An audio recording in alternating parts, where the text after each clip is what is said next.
Hola Pedro, ¿qué tal? Bienvenido al podcast. Hola, ¿qué tal? Muchas gracias Pedro por tu tiempo recién desempacado de Bélgica. Sí, además que sí, que llegué anoche y un poquillo tarde, sí. ¿Ahora dónde estás? Ahora en Madrid, Ahí pero vas a dentro de un pasar. rato me voy a Logroño, o sea que Tú viajas muchísimo, ¿no? Por tema de sí, trabajo también. sí, y por el tema familia y por el tema de tener dos residencias, pues siempre es complicado, sí. Muy bien, pues qué bueno que estés por tu tierra, saludando a los tuyos. Pedro, nos conocimos hace un año en un evento en Madrid y luego nos reencontramos aquí en San Sebastián, nos vimos un momentito en la cata de Jean León y desde aquel Ujú. entonces, bueno, ya te venía persiguiendo para cerrar esta entrevista, así que te quiero agradecer mucho este tiempo que nos estás brindando. Y bueno, pues me gustaría conocer tu historia, tu recorrido, que nos cuentes evidentemente sobre todo el tema del Master Wine, un poquito el proceso, cómo lo viviste en aquel entonces, cómo lo ves ahora. Evidentemente, pues tu percepción sobre el mundo del vino actual, lo que viene, y pues todo lo que te pueda preguntar en este ratito, seguramente será de muy grato escucharte.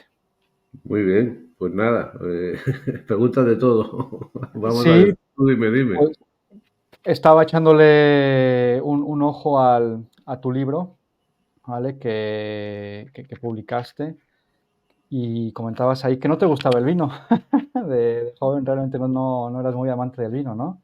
Sí, no, la verdad que bueno, por eso que a mí me hace a veces, me deja un poco perplejo esa manía que hay en el sector de que los jóvenes no beben vino, si es que es normal, los jóvenes tienen que hacer otra cosa más que beber vino, déjales que maduren, que la vida les trate más o menos bien, que les dé esperanza, que les dé una cierta seguridad y ya algunos de ellos irán al vino, pero los demás déjales en paz. El joven no tiene por qué gustar el vino, es una... en el fondo yo creo que es una confesión de muchos complejos, que parece que para todo hay que sentirse joven y ser joven y no ser joven es un, como si fuera una cosa negativa, ¿no? Y entonces que en el mundo del vino no hay jóvenes, nunca han habido jóvenes en el mundo del vino. El mundo del vino requiere una madurez y ya está. Y hay gente que con bastantes años dice que son jóvenes y bueno, pues vale, sí, sí, pero estamos ahí mezclando cosas emocionales con cosas reales, ¿no? Pero vamos, yo sí creo que para que te guste el vino y para que valores una serie de cosas del vino, para que disfrutes el mundo del vino y para que puedas ser partícipe en todo ello, pues uno necesita haber pasado una serie de cosas por la vida. El gusto del vino no es un gusto, sobre todo el vino bueno, no es un gusto inmediato, no es una cosa que... Los licores son mucho más inmediatos para la gente joven, porque tienen azúcar, porque tienen otras cosas, pero el gusto del vino requiere una cierta desarrollo y está muy bien que a mí me parece que uno empieza a beberlo a partir de una edad. Yo empecé a beberlo con 26 años y antes es que directamente es que no me gustaba y me Ya, parece ya. normal. Una caña estaba mucho más rica y un buen cubata, joder, una Coca-Cola, esas con tanto azúcar, la cosa va a compararlo con un Romané Conti, por Dios. Oye, y esta parte que actualmente el vino ha perdido terreno, digamos, o el consumo per cápita ha bajado, ¿a qué se lo puedes atribuir? ¿A la oferta de otros sectores de las bebidas? O... O al crecimiento de la inteligencia. O sea, yo siempre digo que hay que distinguir dos cosas, una es el vino y otra es el vino fino. Y el vino me interesa bastante poco, porque es una bebida alcohólica y tiene una serie de efectos que pueden ser malos para la salud y peligrosos. Y otra es el vino fino, que va asociado con una serie de valores sociales, culturales y muy positivos. A mí el consumo de vino en general me parece estupendo que se rebaje, si va acompañado de una bajada al consumo de bebidas alcohólicas, porque para beber alcohol hay que ser responsable y hay que saber que uno está jugando con un veneno y que uno está jugando con cosas como muchas otras de la vida, no que sea un veneno especial, bastante más veneno son los platos preparados y bastante más venenoso el pan blanco y bastante más venenoso el azúcar refinado. O sea, eso Mm. no estoy diciendo nada en particular, pero es verdad que no me parece moralmente aceptable ver el consumo de vino en su globalidad. A mí me parece estupendo que haya gente que deje de beber vino y que deje de beber alcohol porque no le sienta bien o porque se dan cuenta que no es lo mejor para ellos. Y el que bebe vino, me encantaría que todo el que bebiera vino conociera los riesgos, no estuviera diciendo tonterías sobre lo bueno que es el vino para la salud, ni cosas de esas, sino que estuviera sabiendo que aunque pueda tener algún buen efecto para la salud, fundamentalmente es peligroso, pero que lo bebe porque tiene otra serie de ventajas, tanto Mm. sociales, intelectuales, emocionales, que son interesantes. Entonces, estarás a favor de esta frase, creo que de un entrenador de la selección de España, que les querían retirar el vino a los jugadores y lo entrevistaron y él decía, el mejor alcohol es el que no se bebe, porque se hizo, Totalmente. ¿no? Se Total, hizo ahí un... sí, desde ese punto de vista, claro que sí. Y el mejor Claro. trabajo el que no se hace. Y el mejor amor el que no se sufre. Pero me parece un poco majadero ese tipo de temas. Todo depende del punto de vista. Si tú vas a utilizar el punto de vista de salud, que es lo que no entienden los higienistas, si vas a utilizar el punto de vista de la salud exclusivamente, pues sí, el mejor alcohol que no se bebe. Lo que pasa es que hay otros puntos de vista, afortunadamente en la vida, que son bastante más interesantes y al final todo lo que hacemos en la vida pues nos conduce a que nos muramos al final. Tendremos que tener una cierta inteligencia para elegir, poder elegir sería lo ideal de qué nos morimos y cómo lo hacemos, ¿no? Pero hay una parte, la parte tonta de los higienistas es que solo ven el concepto salud y no ven una serie de ventajas. Y la parte tonta a veces en el sector del vino es intentar eso, que los jóvenes lo beban, preocuparse del consumo y un montón de cosas que tampoco tienen. Oye, Pedro, yendo un poquito más al pasado, entiendo que tú te metes al mundo del vino por lo que tú estudiaste, que más bien te llamaba mucho la atención el proceso de cómo se hacía el vino, entre los procesos, parte la fermentación, y que decías que te parecía digno de la más grande tragedia griega, ¿no?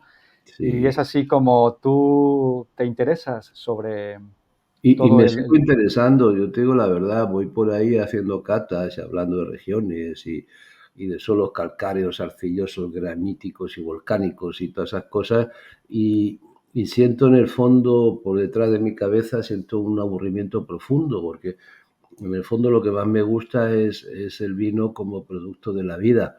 Y el vino como producto de una vida que no entiendo, que es la vida mineral, que probablemente esa vida también, pero a un plazo muy largo, pues lo encuentro bastante menos interesante y yo me aficioné al vino porque el vino es la consecuencia de millones y millones y millones de seres vivos que están actuando en varios ambientes, en varios ecosistemas y también bajo el control más o menos oportuno de la cabeza de varios seres humanos, pues me sigue gustando esa parte mucho más que la parte más mítica, histórica y me parece que absolutamente almidonada del vino es un hijo del suelo y el clima y la tradición, eso me parece una majadería tremenda, ¿no?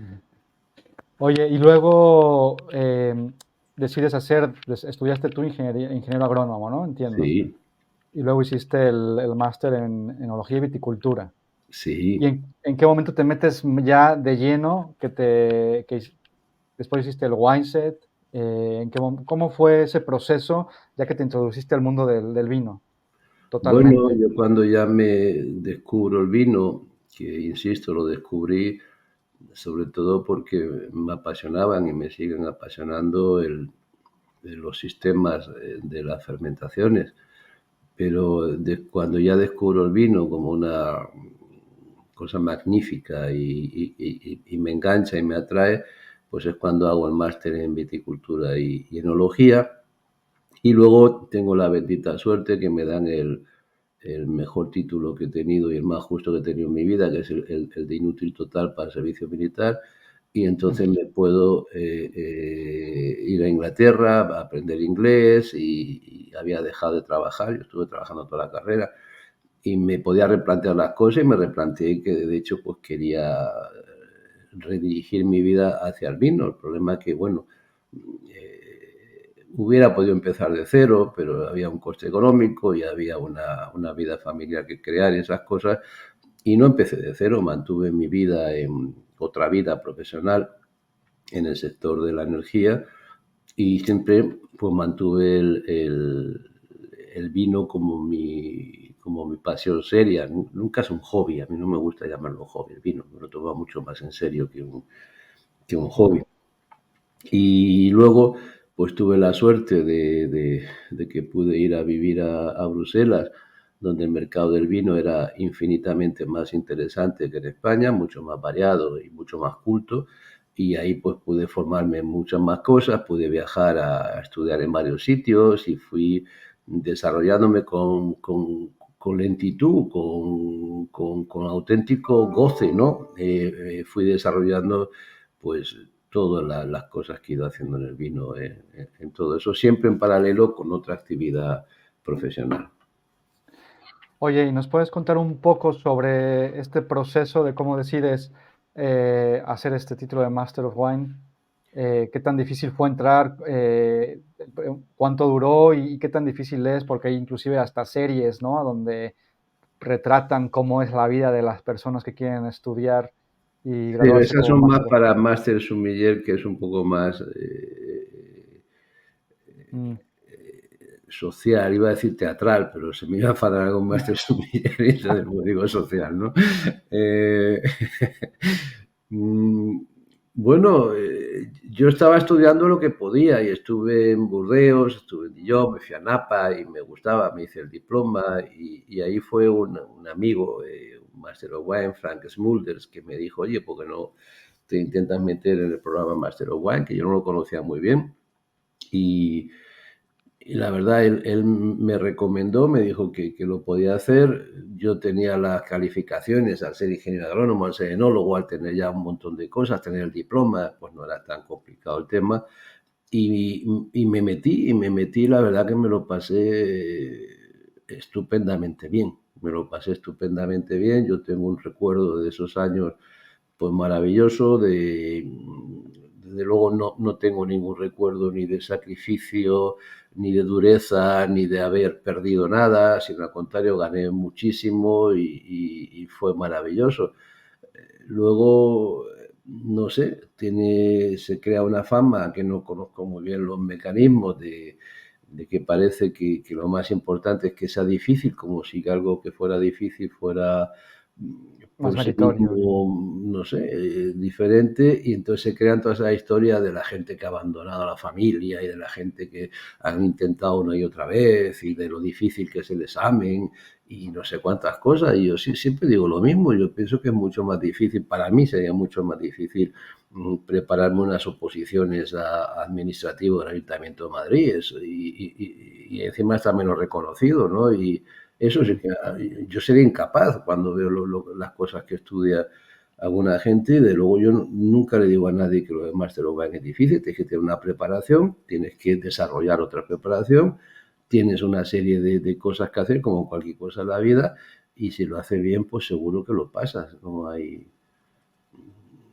Ujú. ningún problema y yo me lo pasé estupendo, pero sí es verdad, luego sacan cosas, luego sacan las cosas esas de las películas, eso con Master Sommelier, que es, bueno, es que no sé, yo alucino, o sea, ¡ay, qué sacrificio estudiarme no sé cuántas fichas de vino! ¡Ay, qué Ajá. sacrificio saberme no sé cuánto! Oye, y el que estudia una posición, el que Sí, a anota cartero, allí, a bombero, a... o el que se Ujú. prepara estas cosas, que es más fácil o que es que es un poco.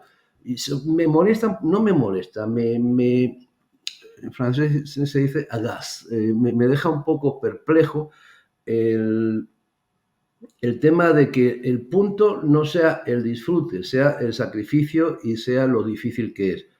Me Ya. parece tan, no sé, fuera de sitio, porque pues para sacrificarte, pues métete a mártir, ¿no? Yo qué sé, inmólate donde quieras, o yo qué sé lo que quieres hacer, pero uno está en estas cosas porque quiere aprender, porque quiere disfrutar, porque quiere desarrollarse, y ese mensaje positivo parece que cuesta más pasarlo, y lo demás es un millón, ya es una cosa que de verdad, que tampoco es tan complicado, que es estudiarse una serie de vinos clásicos y una serie de cosas y tener una cultura general, como es tantísimas otras carreras. Ahora estoy leyendo un libro que me interesa muchísimo sobre la epigenética, eso sí que es difícil. ¿Y quién Ya, sabe de ok. epigenética? ¿Y a quién le parece que haya que hacer una película sobre los que estudian epigenética? Nadie. No, Pero es complicadísimo el tema de cómo tienes los genes, las histonas que te van regulando los genes, el RNA, que hay 3 tipos de ellos, cómo todos los hay, y todo eso tiene una importancia fundamental en nuestra vida, en nuestras enfermedades, en nuestra salud, en nuestro carácter, en lo que dejamos, un montón de cosas. Y eso sí es difícil y encima importante. ya.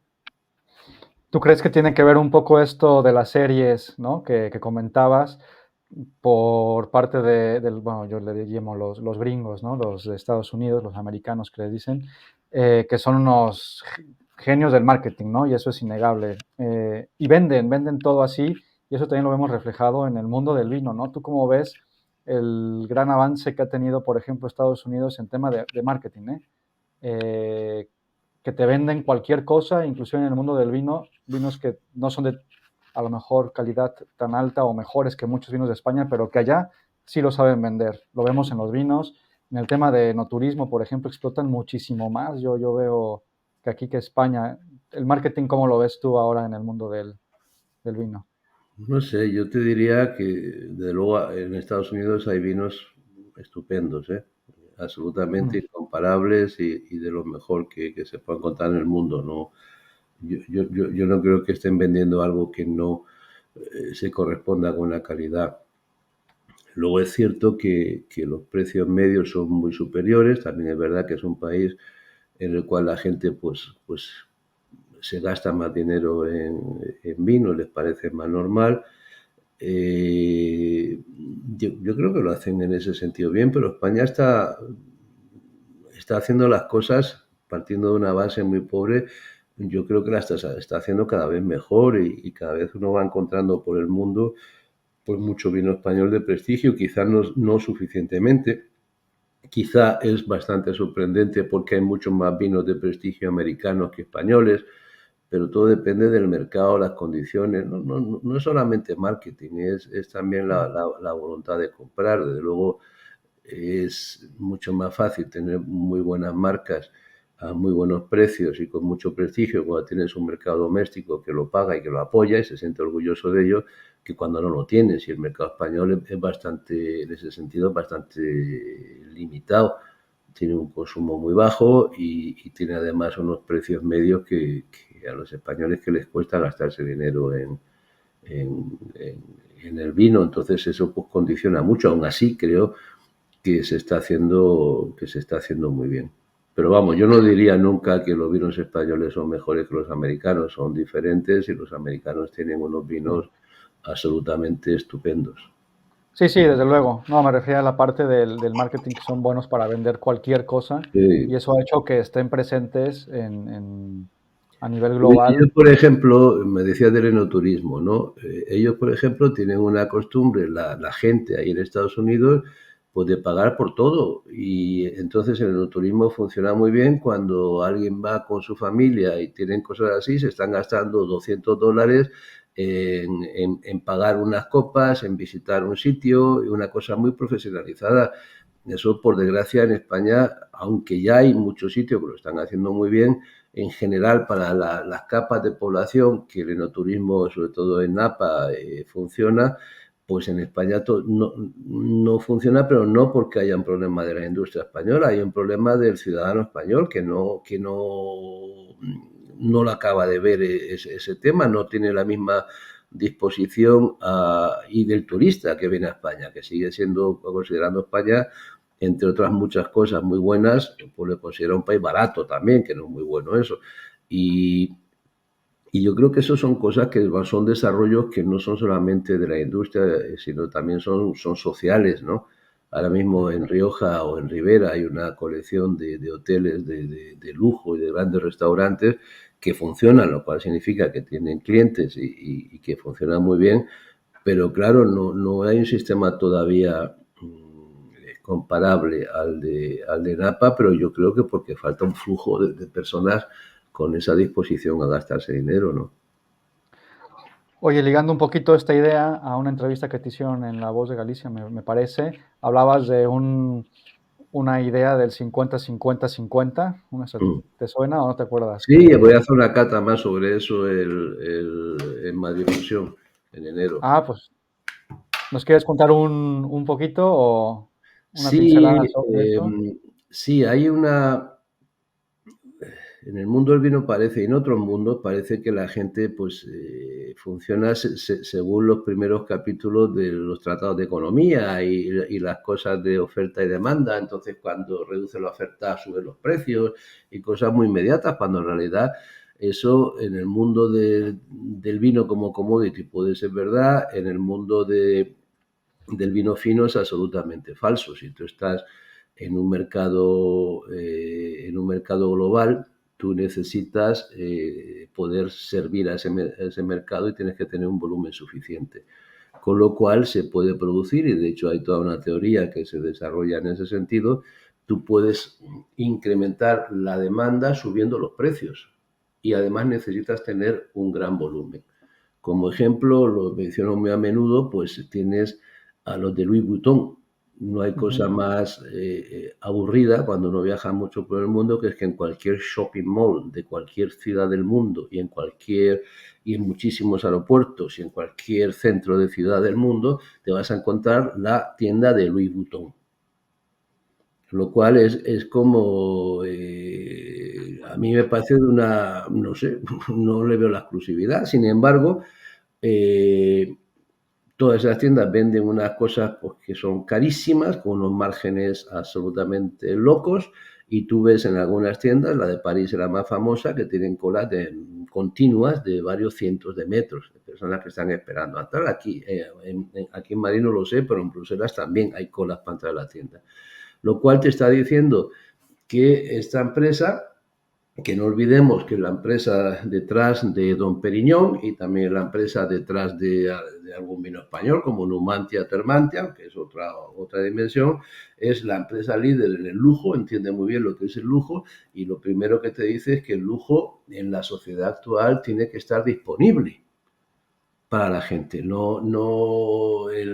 lujo indisponible no funciona. Entonces tú no puedes tener una producción de grandísimos vinos y 1.244 botellas de cada vino. Tú tienes que tener una producción suficiente para ser un país de primera en el vino de lujo. Y yo digo que España no es un país de primera en el vino de lujo, porque los países de primera son aquellos países, en mi definición, que puede ser cualquier otra, no tiene por qué ser la mejor, son países que tienen al menos 50 marcas, que venden al menos 50.000 botellas de cada marca a al menos 50 euros cada botella. Francia, Italia y Estados Unidos son países de primera. España, históricamente, ha tenido una marca que cumplía esas condiciones, que Vega Sicilia, y ahora mismo, pues lo vamos a ver en Madrid Fusión, hay otras dos, no hay Ujú. más.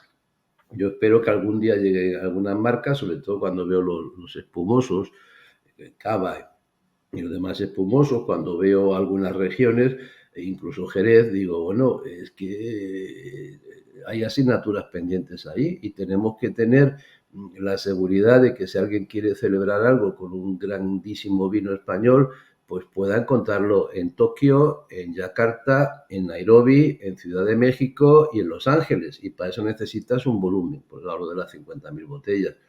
Y eso lo defiendo, lo que pasa es que estoy un poquito solo en eso. Hay gente del negocio que me entiende que defienda eso, pero luego están los prescriptores que no, lo que le gusta es el viñedito, que este viñedo que es muy bonito, que es un poco absurdo, porque el tamaño del terroir depende del tamaño del depósito que tienes en la bodega, no de otra cosa.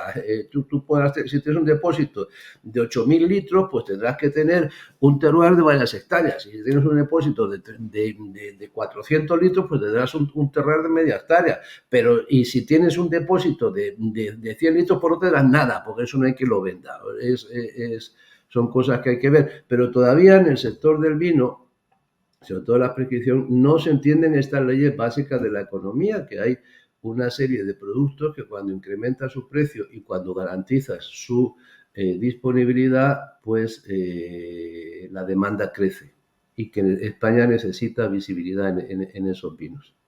Vega Sicilia Un, es el grandísimo embajador del vino español, fundamentalmente porque encuentras Vega Sicilia en cualquier casa de subastas, se encuentra Vega Sicilia en muchísimos comerciantes de vino de lujo en muchísimos países, encuentras Vega Sicilia en las bodegas de muchos coleccionistas y sobre todo encuentras Vega Sicilia, gracias a todo eso, en la cabeza de millones de personas. Mientras que otros vinos, no los nombro, además son magníficos, pero cualquier vino de un viñedo estupendo y de una producción magnífica, no tengo nada que decir de la calidad del vino, pero que hace 1.200 botellas, pues es un juego.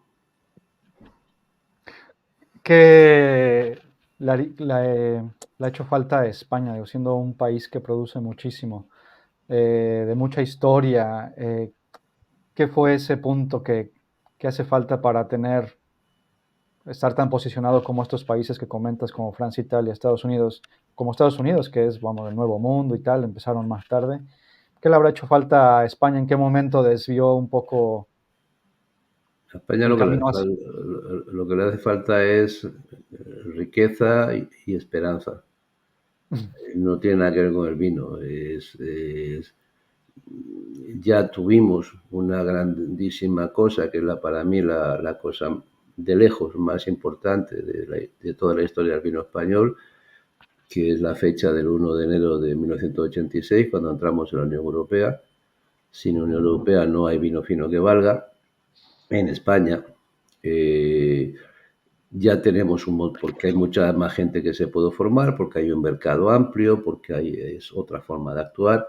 Y yo creo que lo que se necesita es pues tener un gran número de gente con muy buena formación, tener una garantía de relevo generacional, para lo que tienes que tener un precio de la uva digno y no las cosas indignas que tenemos ahora. Y tienes que tener un país en el cual haya una esperanza, haya quizá un poquito menos de bronca y un poquito más de voluntad común de cuidar el territorio y de garantizar la ocupación de ese territorio y de crear productos de lujo y de saber que fuera de España lo de Cataluña, País Vasco, Galicia, Madrid, etcétera, etcétera, suena a majadería total, a nadie le importa eso, sino lo único que se oye hablar es España, y no soy dudoso de defender ideas de españolidad y cosas de esas, simplemente me da igual, pero cuento un hecho, cuento un hecho. Los importadores son importadores de vino español. Yo todavía no conozco a ningún importador de vino catalán o a ningún importador de vino vasco. Lo conozco de vino español. Y todo funcionaba eso. Que a uno le guste más o menos, me parece que para el negocio eso es completamente aparte, y si algún día hay independencia, entonces pues será otra cosa, pero mientras no la haya hay que tener sentido común, ¿no? Yo creo que eso es lo que le falta a España, pasar a ser un país, y lo tiene difícil ahora, porque la verdad que las cosas están tensas, pero pasar a ser un país un poquito más esperanzado, un poquito más rico y un poquito más formado. Muy bien. Oye, Pedro, regresando un poquito a la parte del Master of Wine, ¿viste un cambio, parteaguas en tu carrera de esta pasión que comentas, que es el mundo del vino, cuando ya terminas el programa, el diplomado, y bueno, te conviertes en el primer español, en el primer Master of Wine español de la historia de esta institución, entidad? ¿Qué significó para ti ese título que hoy en día, bueno, pues está súper guay, ¿no? El Pedro Ballesteros, primer Master of Wine de español. ¿Viste un cambio en un antes y después de esto? Yo creo que fue un cambio más. Bueno, primero, cuando yo tuve el Master of Wine, estaba Pancho Campo, que tiene la doble nacionalidad chilena y española, y luego ya no está en el instituto. Pero que segundo, bueno, para mí fue un paso más en una formación, en algo que, insisto, yo me lo pasé muy bien estudiando, y ahí lo que hubo fue más una reacción por parte Mediática, ¿no? del resto del mundo, que empezaron, ay, Master of Wine, pero yo era la misma persona que había leído el día antes.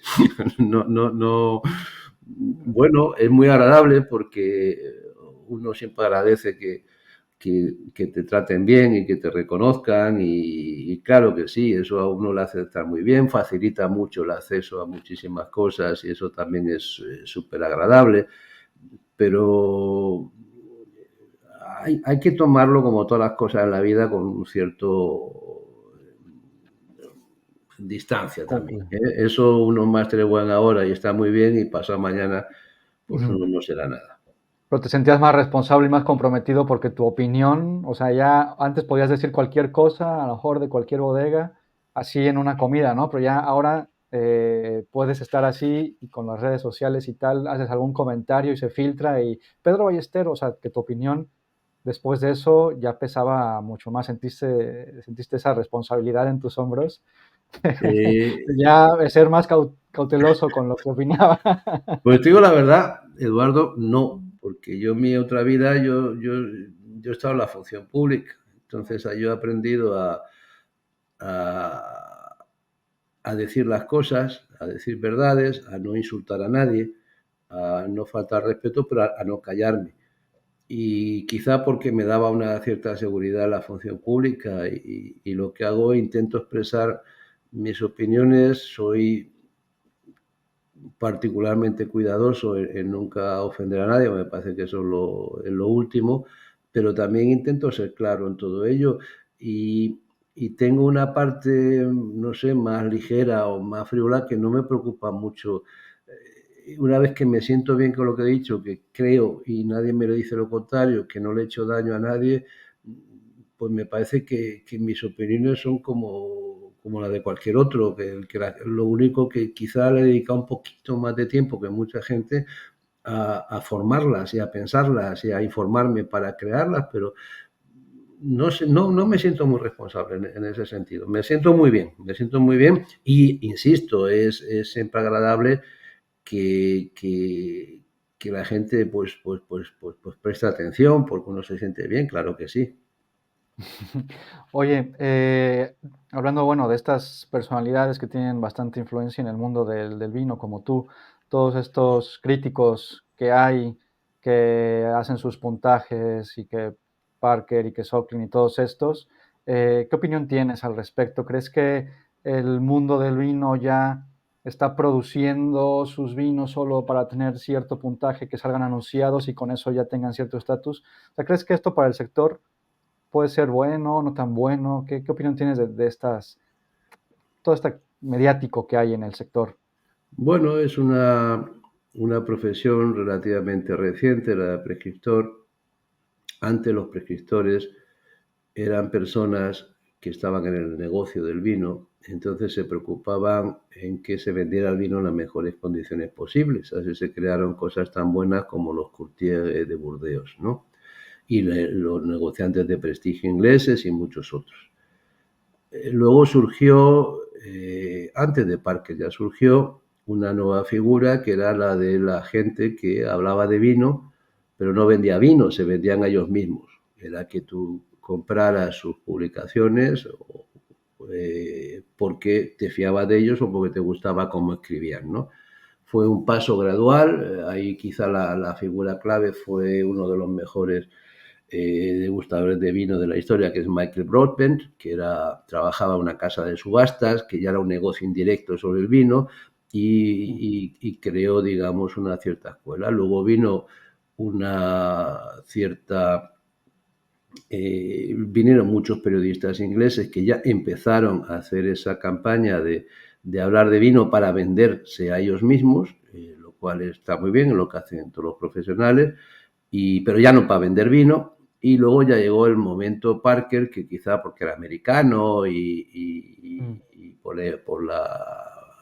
el impacto que tuvo, pues creó un poco la figura esta del prescriptor que no tiene ya una formación específica en el sector, que nunca ha trabajado ni vendiendo ni produciendo vino, ni sabe hacerlo además, y que sin embargo, bueno, pues vende un poco su figura como evaluador del gusto del vino con una serie de puntejas. Me parece que es una profesión perfectamente digna y perfectamente buena y que hay un mercado para ello y me parece estupendo que esté ahí. Luego, ya cada uno puede entrar en el detalle. Yo también participo en esas cosas con un poquito menos de interés. A mí me gusta sobre todo pues catar a ciegas porque yo no sé catar a etiqueta vista. A mí me influencian mucho las etiquetas. Y yo Ujú. a mí hay algún, lo he visto algunas veces, no sé el nombre, pero un programa que vi en la tele, un majadero de presentador que metía un vino barato en una botella de vino caro y decía, mira cómo engaño a estos que dicen que saben, pues a mí también me hubiera engañado, porque a Ujú. mí me influencia la etiqueta, claro que sí. Son cosas que, pues de la misma manera que cuando yo veo a los niños de un amigo mío, aunque sean más feos que un calcetín, pues me parecen guapos, porque son niños de un amigo mío y se acabó. Y soy así, ¿qué le voy a hacer? Eh, Ya, ya, ya. es que no, pero bueno, pero yo respeto el trabajo que hacen ellos, a veces lo admiro, es un Claro. trabajo bien locos, estarte ahí catando miles de vinos, catalogando todo, mirando todo, relacionándote, y luego tener la pesadez de que manda a 90, que manda a 92, que no sé qué, yo es un trabajo que admiro, que yo no sería capaz de hacer, que respeto mucho y que también entiendo que como tiene una cierta influencia en algunos mercados, hay muchos distribuidores de vino que piden tener puntos y cosas de esas, pues Ya. tiene una incidencia sobre el mercado. Es una cosa que ahora es así, mañana serán otras cosas, ayer eran otras diferentes y solo es argumento de mercado. Hay muchísimo vino en el mundo, la gente necesita pues unas marcas de referencia que sean diferentes y ya está, igual que una película o un premio Planeta para una novela, pues parece que asegura unas ventas muy superiores y también Ujú. condiciona de alguna manera el tipo de novelas que se presentan al premio Planeta, pues la opinión de un prescriptor conocido, pues condiciona, claro que sí, una cosa del mercado del vino, claro que sí. Son Oye, características. muy bien, muy bien. ¿Qué opinas, qué opinión tienes, por ejemplo, de estas personas que, ahora que hablabas sobre el tema de la cata, hay quienes dicen que los sommeliers a veces adornan o muchísimo todo el tema y con eso espantan al consumidor un poco? Por ejemplo, en el tema de aromas, ¿no? Es un clásico que siempre, esto huele a sotobosque, ¿no?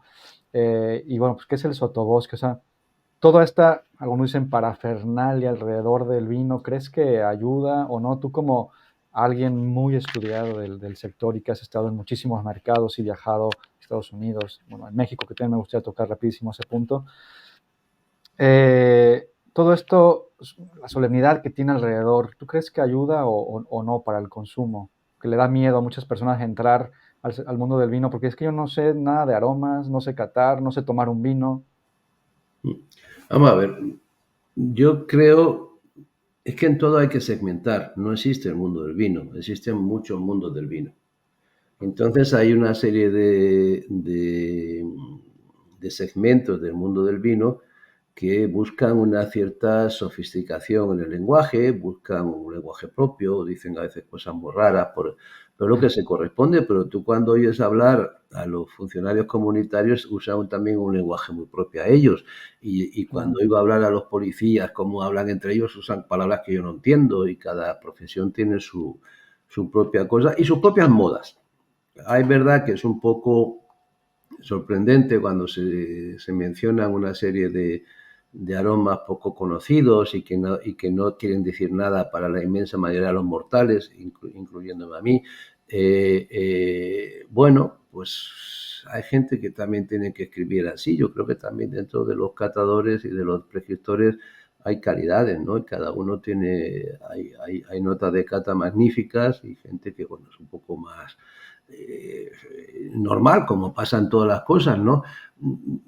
Yo lo que no me parece bien es que se pretenda que el vino tenga un lenguaje muy sencillo para que todo el mundo lo entienda, porque si no somos unos pijos. Pues sí, somos unos pijos. Y yo no quiero que todo el mundo entienda de vino.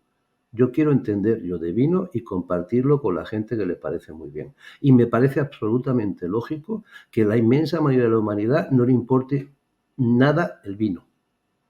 El vino no es ni la salud, ni los derechos humanos, ni la educación, ni un montón de cosas importantes. El vino es un lujo, un teatro social, un placer compartido, un montón de cosas que requieren un cierto esfuerzo y una cierta sofisticación. Y a mí me parece una majadería, como la copa de un pino, pretender que el vino sea más democrático, más accesible.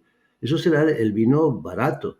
El vino más bonito es el vino que tienes que preocuparte en conocer unas uvas, unas expresiones, unos porqués, unos paisajes, una serie de cosas, y evidentemente va a ser elitista. ¿Y qué tiene eso de malo? Es que pretendemos que todo sea igual, todo para jóvenes y fácil.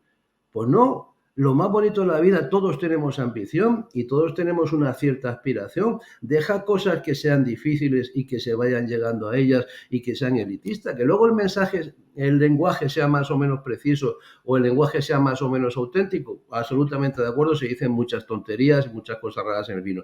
Pero que el vino sea elitista por sí me parece estupendo. Me parece genial. Es que yo no quiero que el que no tenía el menor interés ahora mismo que todo el mundo, que inventáramos un vino verde y vino rojo. Se acabó, ¿no? Y cosas de esas. Me parece no sé, perder toda la historia, todo el conocimiento, todas las cosas tan agradables a las que muchos miles de personas nos hemos dedicado, estudiar todo eso, y ahora me estás diciendo que soy un pijo. Pues sí, pues soy un pijo. Y voy a serlo hasta que me muera. Y me encanta. Y entiendo que el que quiera entender alguna cosa como yo, cuando quiero entender de otra, pues tiene que poner un esfuerzo intelectual. Porque Claro, si no pones un esfuerzo intelectual, la cosa es que no vale mucho. Y el vino vale mucho. muy bien. Con lo Me cual, parece, lo siento, a mí cuando me viene la crítica, es que sois unos pijos. Pues sí, y más a gusto que ni sabes. me parece un gran cierre para hablar del tema del vino, Pedro. Me pareció genial, y de acuerdo con ello. Muy, muy bueno, de verdad. Te digo, un gran cierre para el tema del vino y estos últimos minutos me gustaría hablar sobre una bebida que te gusta muchísimo, que es de mi tierra, no sé si en alguna otra parte haya, pero que estando en Madrid contigo me platicaste también con muchísima emoción el tema del pulque. ¿Nos Sí, puedes regalar unos minutitos sobre por sí. qué te gusta tanto y lo encuentras tan interesante? Mira, el pulque es un fermentado que viene de una familia de plantas, los ágaves, con una diversidad genética impresionante y con una adaptación a unos terruños muy particulares, muy extremos, que es absolutamente magnífica, que además tiene una distribución geográfica. Hay ágaves, sobre todo en México, pero también Venezuela tiene una población alucinante de ágaves, y también está Perú, Ecuador y otros países. Cada ágave te da unas piñas con una composición diferente y te pueden dar unos pulques que expresen un terroir. Además, es una planta que necesita varios años, necesita integrarse en su propio paisaje y puede pasar una serie de mensajes. Es una bebida única de una de las mayores y más importantes gastronomías del mundo, que es la mexicana. Es una bebida autóctona. Es una bebida que es difícil que te la roben, porque no se puede plantar agave ahí donde quieras. Te Mm. necesitas un clima particular y una inversión bastante seria en todo ello. Y es una bebida que adolece de un problema mexicano, y yo adoro México, que es el problema del clasismo, y es el problema del racismo, de alguna manera. Es una bebida que ahora mismo la inmensa mayoría del pulque se produce en condiciones higiénicas deplorables, se produce sin el control adecuado. A veces se engaña con los pulques afrutados, que no es el auténtico pulque, y es verdad que es difícil encontrar hoy por hoy pulques de una calidad higiénica y de una calidad de expresión suficiente, simplemente por una razón, porque el pulque está hecho por las capas más bajas de la población y está hecho para que sean ellos los que lo consuman. Y como las capas altas hay mucho pijo, y esos pijos sí que los critico, no los del vino, Ujú. Entonces la gente prefiere tomar otras cosas, entre ellas un tequila, que es fundamentalmente una bebida gringa bajo protección mexicana. Es una vergüenza el sistema de denominación de origen que existe en México y la ausencia total de protección del valor, de la cadena de valor que se ha hecho sobre el tequila por una serie de influencias tremendas, y prefieren por un tema social beber esas bebidas y despreciar el pulque. Yo digo, y me gustaría encontrar el tiempo y las alianzas que con relativamente poco dinero, y me gustaría poder hablar aquí en España con la cooperación internacional, se puede desarrollar un programa de investigación y desarrollo sobre el pulque. Se pueden generar una serie de pulques de condiciones higiénicas absolutamente maravillosas, pulques que representen una serie de identidades tanto genéticas de las diferentes especies de ágave como geográficas de las diferentes regiones donde se produce. Y pulque es una bebida con 4 o 5 grados de alcohol, con una textura maravillosa que además combina con un montón de cosas, y pulques que pudieran hacer de México un país del lujo en una bebida única, en una bebida grande, y que además pudiera hacer de México un país mucho más integrado y mucho más respetuoso, digamos, con las capas bajas de población autóctona.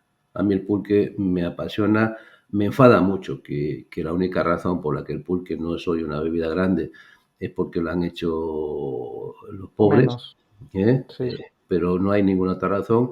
Me entristece cuando hablo con muchos mexicanos y no les interesa nada el pulque y sin embargo te Mm. están mareando con el mezcal, que al fin y al cabo es un destilado y al fin y al cabo es Primo del tequila.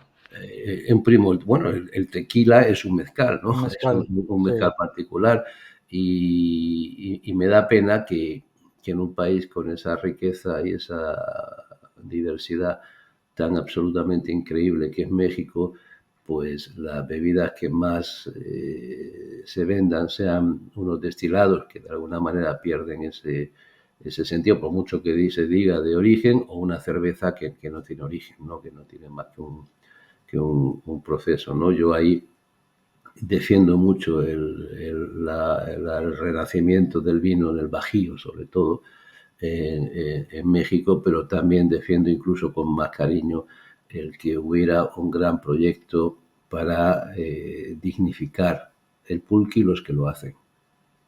Porque más que la bebida, qué bonito sería que pudiera haber varios miles de personas en México que encuentran la esperanza y la dignidad en la producción de una bebida que en el resto del mundo va a ser apreciada. Y aparte con todas las propiedades que tiene, que son impresionantes y daría para un episodio más. Exactamente. Es una Yo la maravilla. verdad, Un pulque sí, cuya única desgracia es el casposo racismo y clasismo. totalmente de acuerdo. Yo lo bebí en la universidad, con un amigo que es de una zona donde producen pulque y siempre llegaba ahí con las garrafas.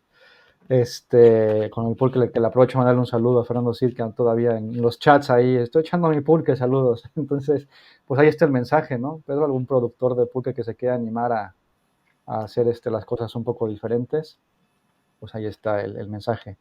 Pedro, muchísimas gracias por tu tiempo, es un placer, quedaron muchas preguntas aquí que tenía apuntadas, pero bueno, a lo mejor en alguna otra ocasión durante el año que viene nos puedas brindar un ratito Con, más para una segunda parte.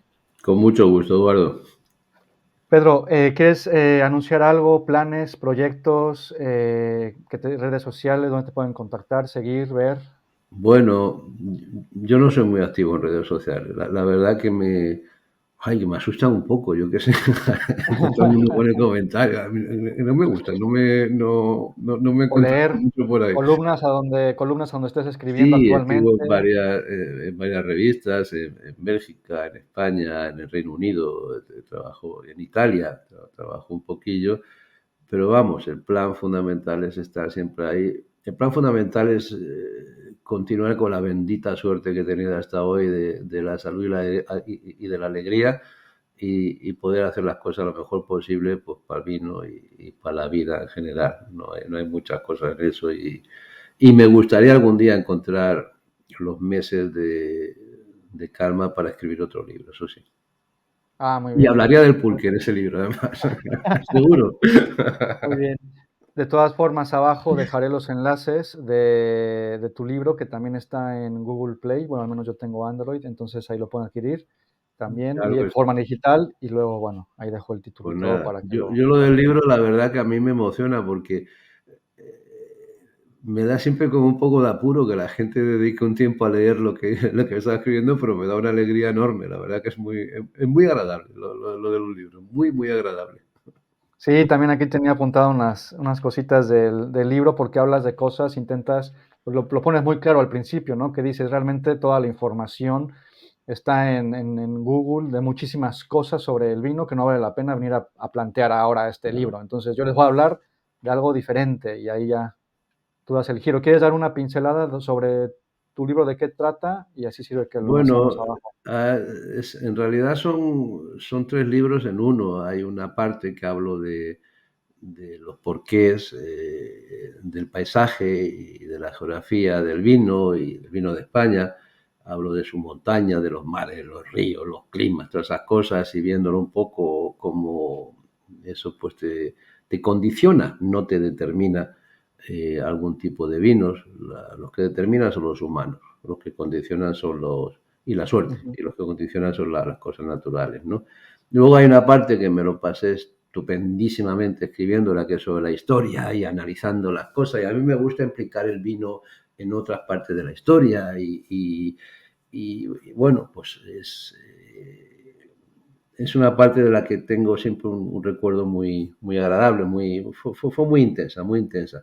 Y luego hay ujú, una tercera parte que es casi un libro separado, que es, hablo de las variedades de uva en España y las hablo desde mi perspectiva. No intento ni hacer descripciones amperográficas, que entre nosotros son un peñazo y que solamente valen para el que está produciendo uvas y para que reconozca cosas así. No le veo más historia, ni tampoco ir a descripciones técnicas, sino más bien a qué puede uno esperar de los vinos, de esas variedades, dónde están, qué presente tienen y qué futuro pueden tener en algunas cosas y siempre pensando que la variedad es un elemento más en la definición de un vino, pero sí es un elemento de una importancia que bastante grande. Al final, el perfil de un vino viene muy determinado por el carácter de la variedad en muchas cosas, aunque luego hay muchos vinos que son mezcla variedades y generan un perfil propio de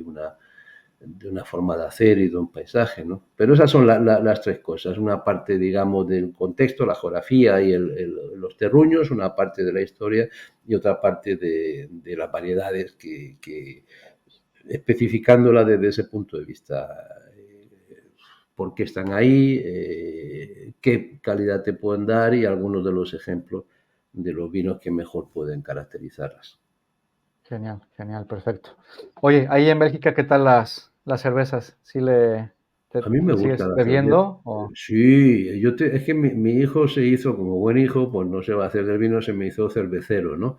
Y uno ujú, con los hijos pues se tiene que aproximar, con lo cual retomé mi pasión de juventud por la cerveza para estudiarla un poquito más y la verdad que me lo pasé muy bien. Y hablábamos antes de los pijos en el vino, el mundo del vino. Yo lo que descubrí en el mundo de la cerveza, que todo el mundo es que las cervezas son mejores que el vino. Siempre lo del vino tenemos un trauma, un complejo de inferioridad con lo de la cerveza, porque son muy eficientes.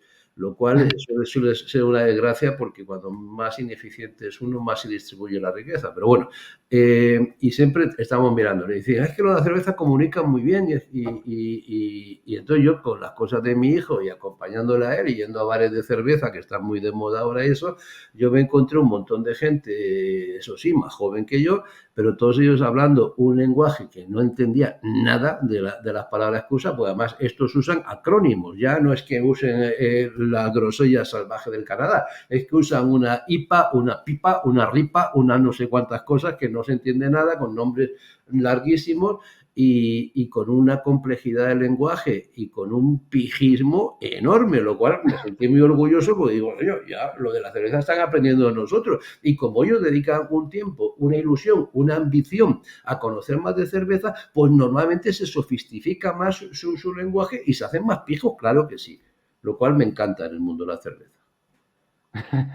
Diciendo muy esto, bien. mi cerveza favorita siguen siendo las Gueuze y las Lambic de Bruselas, que son Mm. las cervezas más de terruño que existen en el mundo y que tienen un montón de bichos que les hacen estupendas.